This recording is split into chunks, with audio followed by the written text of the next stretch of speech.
Tinanggi ng kampo ni Congressman Martin Romualdez na nagtatangka siyang pumuslit palabas ng bansa sa kabila ng whole departure order laban sa kanya. Live mula sa Camp Crame sa Quezon City, nangungun sa balita si mobile journalist Jas Paredes. Jas, anong paliwanag ng kampo ni Romualdez?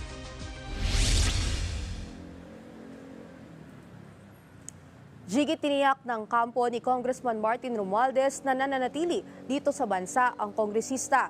Ayon sa tagapagsalita ni Romualdez na si Attorney Elaine Atienza, kailanman ay hindi nagtangkang lumabas ng bansa ng dating House Speaker.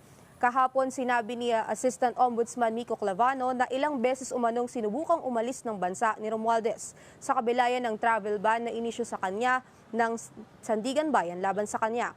Inanunsyo rin kahapon ni Clavano na sasampahan nila ng reklamong plunder at paglabag sa Anti-Money Laundering Act si Romualdez pati na ang dating kongresistang si Saldico. Ayon kay Attorney Atienza, kasinungalingan ang aligasyong nagtatangkang umalis umano ng bansa si Romualdez. Handa raw ang dating House Speaker na harapin ang reklamo ng Ombudsman. Narito ang kanyang pahayag. We deny in the strongest possible way any insinuation that Representative Romualdez has attempted to evade the legal process.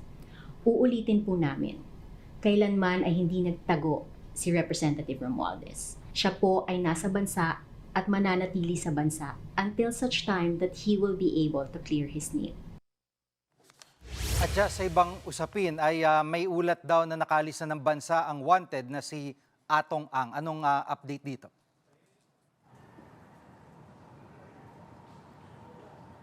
Jiggy, iniimbestigahan ng PNP ang ulat na nakalabas na ng Pilipinas ang puganting si Atong Ang. May mga kumakalat kasing unverified na reports na nasa ibang bansa na si Ang.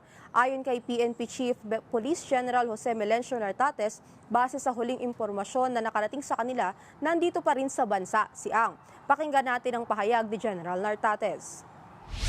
The last known place na pinuntahan niya, of course, is matagal na yon dito pa rin sa Pilipinas.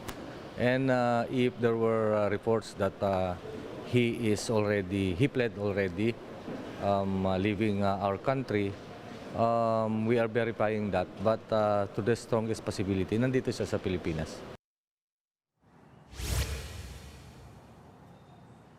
Kung babalikan natin, Jiggy, nahaharap si Atong Ang sa mga kasong multiple counts ng kidnapping at serious illegal detention, kaugnayan sa pagkawala at pagkamatay ng mga sabungero. Noong Enero, naglabas ng arrest warrant laban sa kanya.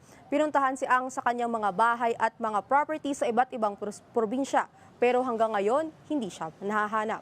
Yan muna ang latest. Balik sa Jiggy. Yan ang ulat ni mobile journalist Jas Paredes live mula sa Camp Crame.